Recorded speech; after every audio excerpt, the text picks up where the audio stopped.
Alright guys, TacticalRab back again today. Hope you're all doing well and enjoying your day so far, with Neptune seemingly on the way out once again of the New York subletters. Crimsix has certainly had a few words to say on the engagements discussion that's been a big topic of the last few days, and also revealing his serious concerns about not even qualifying it for this year's World Championship. Very much enjoyed your thoughts in the comment section below. Hit the like button if you enjoyed the video, subscribe if you're new as always, I'll greatly appreciate it. Really up to the channel, thank you very much indeed for doing that one. Firstly, there's some Zoom, Asim methods and more seemingly right now out there in Los Angeles. We believe what's going on here is Modern Warfare 2 playtesting just around the corner. Pretty sure these guys, maybe not Zoom, I don't know, are going to get involved though. So some pros, thankfully, are out there in LA for the playtest of Modern Warfare 2. Has been some question really if it is even going to be called Modern Warfare 2, but also when the game launches, just because Vanguard's been so terrible on like all metrics. I think I saw some crazy stat that this time last year there was like 150 million active users or something on basically Call of Duty in general or something along those lines. This year it's gone down by a third, from like 150 mil to 100 mil, and of course part of that I guess to do is like the whole Warzone lockdown type thing that was going on, but you know, still part of that is to do with the games just getting worse year on year, to be honest. So will they like push Modern Warfare forwards and have it like earlier in the season, or like let's say it launches in September or early October? I don't know what they plan to do, but like they might bring the launch forward if they can, just because Vanguard has been such a disaster. So that'd be quite interesting because it would shorten the off season and hopefully mean that the CDL has absolutely zero excuses not to start the season earlier. But I guess we'll see about that one.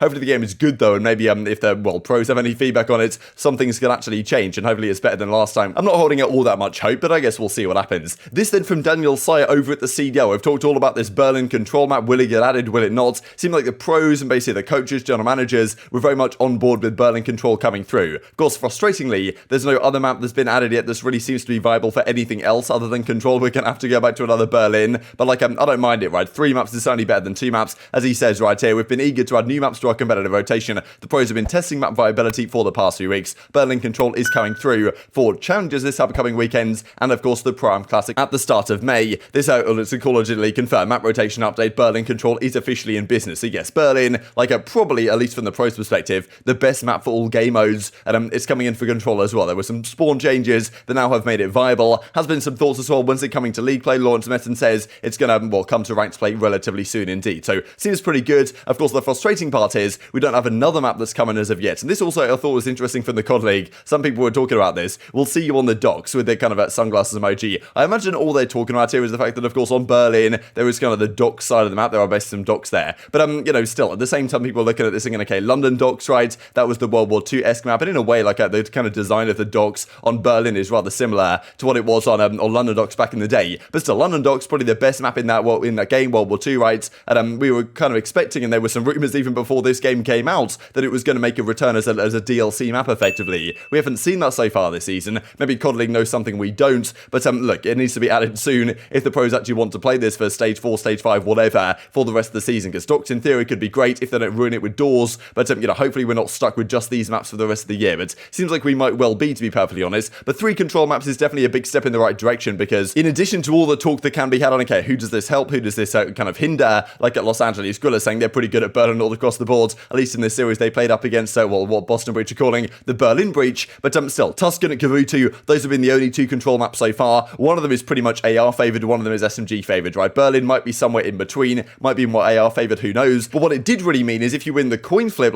for the regular league play matches that aren't done for majors, so majors, the seeding is determined, or the coin flip effectively is not done, it's just determined by the seeding, who gets to pick the control and gets the advantage in the vetoes. But in regular league play games, it's literally done by a coin flip, right? And the team that wins the coin flip can just choose what control they want to play, which gives a pretty big advantage. So now with 3 controls, they will only they will be the first team, I guess, to ban a controller. They'll still probably get the advantage of choosing sides, which can be important on certain maps, but you know, still, we'll see how it goes. Crane points out what the control points actually are right here. So one's in this room. I'm pretty sure there's hard points in both of these locations, but the A point is in the bottom of this kind of middle building right here, and then this is pretty much where the bomb site is, right on the defensive side. So I'm guessing the defense and offensive spawns are pretty much the same for Search and Destroy as they are for control, maybe slightly different. I guess the sides though are the same, and yeah, kind of interesting, right? Because both control points are inside. Does mean that maybe kill streaks won't be quite as viable here as maybe they would be on other maps and stuff like that, but you know, supposedly it plays very well. I think a lot of the pros are happy about it compared to some other ones. Just wish there was another map, to be honest, in the game, to be perfectly honest. This also from Team War then. We're back on the main stage at the COD League, confirming that Denza, Maple, Wardy and Weeman, the M7 Electrify team that qualified for this event, and a lot of people are saying number 2, maybe even the best team coming in here. I'm pretty sure they came second at kind of the Minnesota Open or whatever, but you know, still, they seem to be a very promising team. Team War picking them up. Good to see, like, after some of these teams get, well, of course, qualify, that organizations are coming through and actually picking them up for this event. Kind of surprised that the Strike X team, which of course is Silly, Fire & Co, haven't got signed either. This other thing was kind of funny actually though from Team War, buying the Paris Legion CDL spot. That's kind of been our question mark for the last, like, what, really years, to be honest, at this point. Like, when are Paris just going to sell out? What's going to happen next year? Like, if expansion comes through, can Paris go as well? Like, are they going to get sold to, I think the ideal one a lot of people would like to see, like, the Heretics or something, or some sort of Spanish organization buy this spot out, and then actually build a proper Spanish team, because it's pretty frustrating what Paris have done given the French region. Like,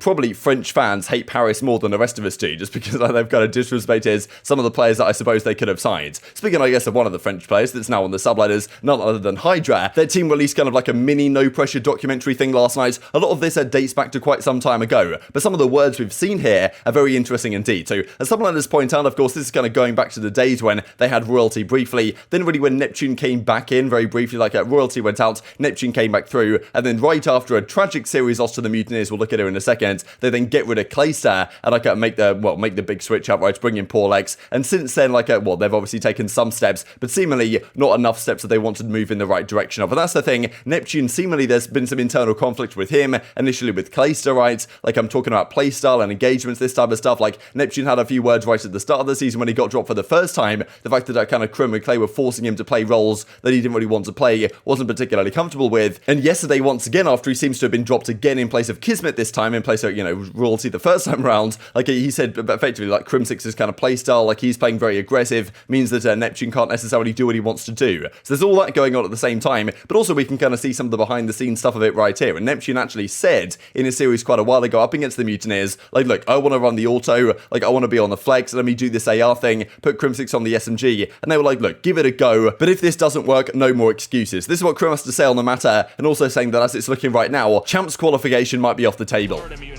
Oh my god. What? What, you expected that to work? For what? Like us switching roles and nobody having any practice on it? There's no way. It's not just that, bro. Like, You can't be that upset. got a bunch of tweakers. Who? Yo, go to RTS. Like, Travis brought up, he's like, hey, I don't want to run a sub. I want to run a flex. And I want to run an AR. Because he's like, because you and Clay aren't running ARs properly. Or, Porter, you're not even running an AR. And I'm sitting there like, okay, like, I can just pull out an AR. But, pretty much, I knew the match was like a complete lost cause, so I'm just like, screw it. We'll try your way, man. We'll see what happens. So then, you know, if we lost, no excuses. And, you know, we tried it. All these other teams are like they're like getting ready for champs and all this stuff. I'm sitting there like, first time in my career, am I even going to champs? Just before you guys mention the thing with Crimsix's upper lip, I believe it's a medical condition that, Crimsix put it on the timeline right here, so hopefully that can get sorted out and gets better and everything. I know he's kind of looking into it and stuff like that, but I thought you guys would comment on that, so I'll just mention it real quick anyway. But something, as Neptune says, pray the fakes get exposed, right? So there's definitely some internal conflict there, right, between Neptune and the rest of the team. You could certainly see it in that clip as well, right, where Crimsix was effectively kind of giving Neptune his final chance. I do wonder why. Like, a lot of people did wonder when Porlex came in for Clayster, that, you know, were they going to make another change and Neptune was going to go in place of someone else? I guess they couldn't really find a replacement. Now, they might have done in Kismet, but it really did feel like, you know, despite some decent success they had immediately after bringing in Porlex, like, the whole Neptune Crimsix dynamic, the Neptune with the in-game leader of the team dynamic really so far this season hasn't really worked out particularly well. This was the series in consideration. This is kind of during stage 2, early stage 2, when Neptune got brought back very briefly in for Royalty. And, you know, we can see what Clayster said after the series. I was like, look, why did you ever think that was going to work? Neptune kind of made the call and was like, look, I'm going to run an auto this game. I'm going to be on the flex. Crim's going to go on the SMG. Like,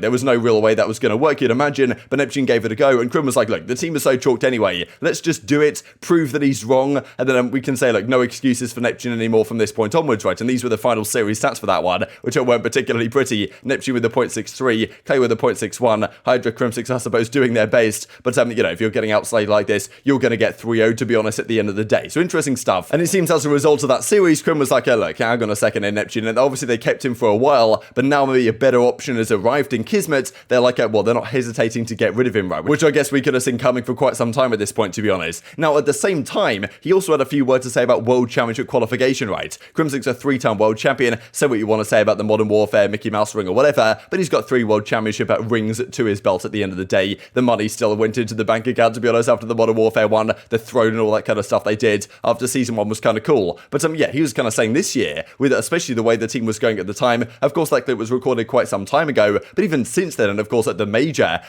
is when you can get the most of your points. Like, you only get 10 points per series victory in regular season play, but at the major, I think if you win the major, you get 75 points. That's been massive to the Los Angeles Guerrillas, for example, who now pretty much put themselves in a very good position, right, in the CDL point standings. FaZe, Optic, Ravens, of course, Breach, and Los Angeles Guerrillas, those are the top 5, quite a way ahead of the rest of the league. And we've got, I mean, look at Subliners right now, they're on 40 points. This is halfway through the season. Like, he's got to be thinking right now, they have to improve significantly, Crimsix, if he even wants to qualify for champs. And that's the difficult thing, because I'm sure he wants to build a roster that he feels is capable of winning events, but at the end of the day, at this point, it's just about winning some series, right, and getting some points on the board, because, like, I mean, look, Paris are probably chalked, right, they're probably not going to make champs. It'd be kind of incredible if they did. But 3 out of these 6 teams, LA Thieves, Florida Mutineers, Surge, Toronto, Minnesota Rokkr, and the Subliners, 3 of those 6 teams will probably not make champs, because it seems unlikely that any of the top 5 will fall out. It's possible, but it doesn't seem overwhelmingly likely at this point, and Crim is not particularly, confident even of making the World Championship, right? So maybe things are changing with this Kismet move. I guess we'll see how things go, but like, Crim really wants to be, like, he doesn't want to settle for anything like this, right? He wants to only settle for the best, and that would be winning championships. Doesn't seem all that likely at this point, to be honest. The goal is even just to qualify for the World Championship, which is, I'm sure, far and away from what he was hoping for. Speaking real quick of their kind of upcoming games, right, because they certainly do not have the easiest ones. This group, I think, is very interesting. Group C at the Pro-Am. Of course, like, there's no points up for grabs here, so they don't really have to worry about, like, performing too well in terms of getting points, but they want to build some confidence with this team if it is kind of minus Neptune plus Kismet, as we are expecting. Ravens, Thieves in the group as well, and that Team War squad that has been theorized to be very good. So this is certainly not an easy time for the Subliners at all. Thieves apparently have looked better. They reckon they're beating the teams that they should be beating with their kind of role change, but still losing to the top dogs. Ravens that always put up a very good fight against all of these teams in this group right here. And then Team War as well are certainly not a team to be dwelled on by any means. And this also is their schedule when we go into the Stage 3 major. This is the qualifiers. And I think they have a really hard set of matches here. Well, they play 3 of the top 4 teams in the game, effectively. Arguably 3 of the top 3 teams in the game, especially in an online situation. And then their other 2 games aren't exactly walks in the park either. So their first game is against FaZe on the 13th of May. That's certainly a trial by fire, effectively. They then play later in the week the Boston Breach on the Sunday. Of course, New York versus Boston always a good one. But, I mean, yeah, like, Boston are not an easy team to beat at all right now. Top 4, top 3 team in the game, whatever way you want to look at it, one way or another, most certainly. Then they play Paris again. So they get a nice free victory against Paris. But even though, like, Paris, like, there's no team that you can just walk over this year, right? They play Paris. Later that week, they play Toronto. So 2 games that should be theoretically easier. First week is tough. Second week is easier. But Toronto are never a team, like, even if Toronto are, like, playing as poor as they are right now, you can never go into a series against Toronto, like, super confident you're going to win. Like, there's always a thought in the back of your mind, they're going to 2-3-5 you or something. And if their Harpon improves, they can probably take some steps in the right direction. And then their final game of the qualifiers is up against Optic Texas. So they play some really tough games right here. Like, Toronto, Paris are the easier ones. They play FaZe and Optic, though, top 2 teams in the league, and Boston Breach right behind them. So far from an easy time for Subliners. They are going to have to improve pretty drastically indeed if they want to take this down. And of course, if they lose a lot of these matches, in all of a sudden champs qualification may well be going out the window. Of course, it's still possible, but it's going to be far from easy. But very much enjoyed your thoughts on all this stuff in the comment section below. Hope you guys enjoyed the video. If you did enjoy it, hit on the like button, tell us your YouTube gods. This is a good video. I just like you should see it as well. And I've grown the competitive Call of Duty community. Thank you for watching as always. Take care of yourselves, and I will see you next time.